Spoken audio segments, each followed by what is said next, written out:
Well, good day, my secret friends. It's Secret Saturday Night with your host, The Secret Solve. Well, I don't know if I'm going to do this every Saturday night, but I'm doing it tonight. Tonight's program is sponsored by Natural Ice. That's right, 5.9% ice brewed for a smooth taste. And the subject of tonight's program is utilizing specific knowledge to assist in solving the secret puzzle. And so I'm just going to start by saying if you don't think John Lindsay has anything to do with the solve in New York, then probably just tune out, drop out, because that's what I'm going to talk about. Linking specific knowledge about a political figure or somebody that may have influence on a puzzle to the actual puzzle itself. And so let's just look at John Lindsay.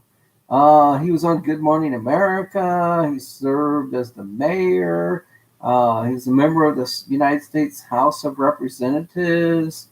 He was mayor of New York City from January 1966 to December of 1973.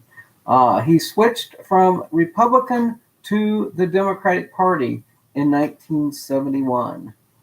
Now, I remember in the Spotter's Guide, we have a picture of a trog, and one of them was Republican and one of them was Democrat. But they were joined at the hip. Oh, my. Maybe we are talking about John Vliet Lindsay.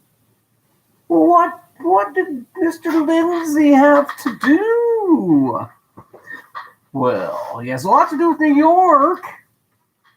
He was born in New York City on the West End Avenue. West End Avenue, okay? He grew up in the upper middle class family of English and Dutch descendants.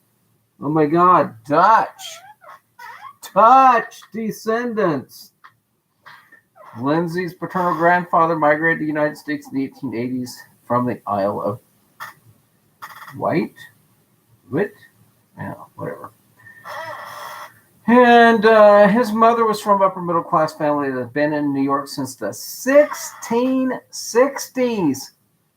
John Lindsay, mayor of New York, lineage dates back to New York to the 1600s. His mother is a descendant of Dirk Jans van der Vliet, who settled in the Dutch settlement of New Netherlands around 1959. And his son Hedrick was born in what is now Livingston, New York. All right. So there we have Mr. Lindsay. And some of his, he has some military history and a legal career. He was in the United States Navy as a gunnery officer. Well, for those people who are interested in the boat and the arm of the figure,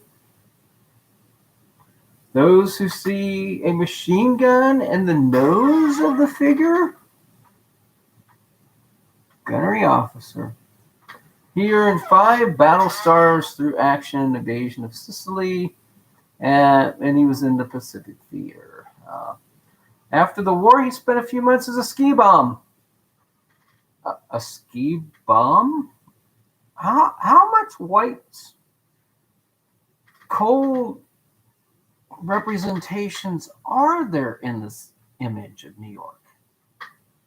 It's a contrast between somebody wearing a bathrobe and somebody who might be in the cold.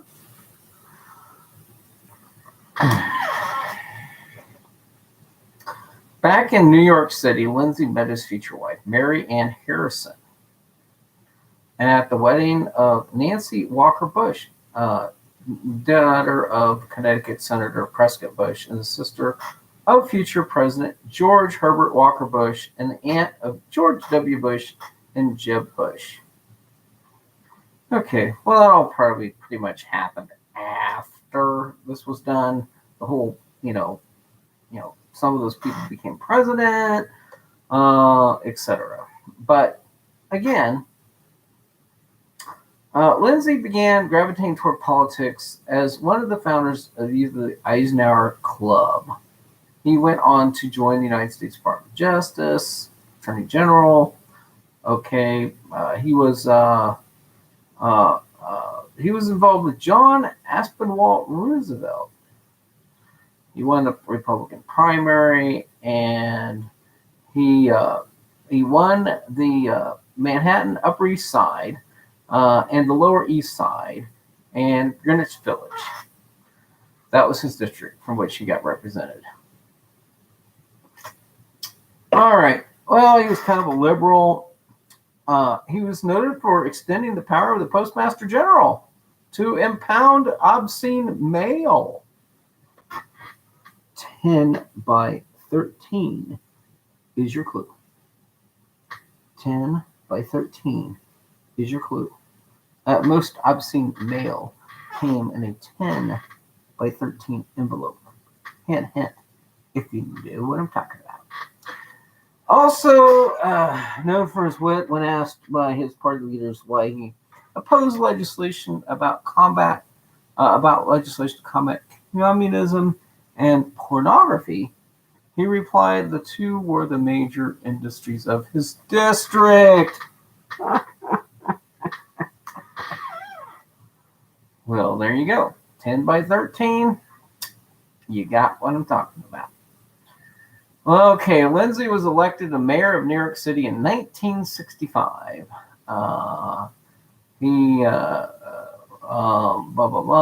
Whatever. He is fresh and everyone else is tired. That was his motto.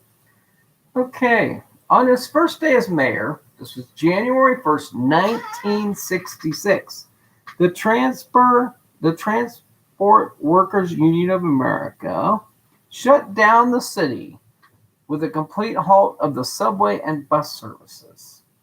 So we had a transit strike just as soon as he started the job. In 1967, when he settled the transit strike, he had to lobby for new municipal income taxes and higher water rates for city residents, plus a new commuter tax for people who worked in the city but resided elsewhere. Well, now, we've heard of the tax burden now, haven't we? In the Spotter's Guide, maybe we're talking about Mr. Lindsay as being the tax burden. So he struggled with the labor union. He had the teachers, they went out against him. But the one that probably caused him the most trouble was the sanitation strike. A 9-day strike where the quality of life in the city reached a nadir during the sanitation strike as mounds of garbage, foul sewer ogres in the Spotter's Guide, caught fire and the strong winds blew through the streets. All right, so again, trying to link Mayor Lindsay with potential things in The Secret. Oh my. Lindsay served on the National Advisory Commission of Civil Disorder, known as the Kerner Commission.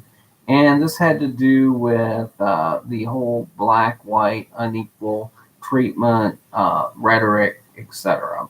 And Johnson, was the president. And anyway, so anything that has to do with this race relation aspect in the Spotter's Guide may be related to that. In 1968, we had the Stonewall riots. And he was able to bring that to an end because he was familiar with a lot of the people in the community. Now, let's look at the image and let's look at the blizzard of 1969, where on February 10th, the city was pummeled by 15 inches of snow. 14 people died and 68 were injured on the first day. And he got in trouble because he favored Manhattan at the expense of other boroughs.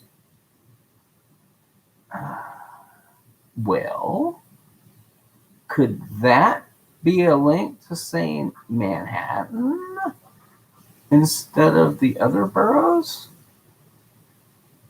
Don't know. But definitely that image looks like a lot of snow. And this was dubbed the Lindsay snowstorm. He was reelected, and basically there was another strike, and the second the Holland Tunnel was opened, and he said every New Yorker should take this trip at least once before Election Day, followed by a video of Newark, New Jersey, which had been devastated by race riots. Okay, so he lost in some of the areas. So again, now we had the Hard Hat riots near the intersection of Wall Street and Broad Street in New York. Construction workers mobilized, and the police didn't take any action. And so he, got basically lambasted for that. So in 1971, he switched political parties, and he abandoned the race for the presidency. He ran for president. All right, what else do we know about Lindsay? Well, after leaving life, he remained in the public eye as commentary, regular guest of Good Morning America. He made a surprise appearance on the Tony Awards in 1975. And he sang Mame to Angela Lansbury. I think Angela Lansbury might be in the Spotter's Guide. I actually think one of those people is Angela Lansbury. Lindsay published a novel, a couple of books. He made a political comeback in 1980, and he finished third running for senator. He got Parkinson's disease after the fact, after the book was written. So we can stop there. One of the things that Lindsay also did was in Central Park and had to do with bicycles in Central Park. And he closed off Central Park to automotive traffic, opening it up to bicycles only in parts of the park. So I bring that up as a final aspect of Lindsay. Now, the locals in New York probably know much, much more about Lindsay. But I just point out how you can see some of the things that might have been top of mind to a New Yorker about their mayor or previous mayor as they created a puzzle about New York.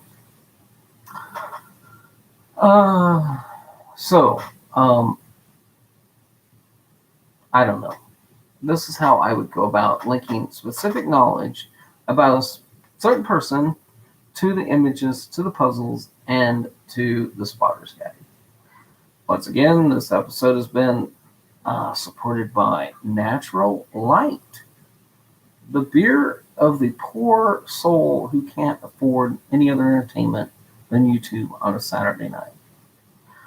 I appreciate your attention, and I'll be back.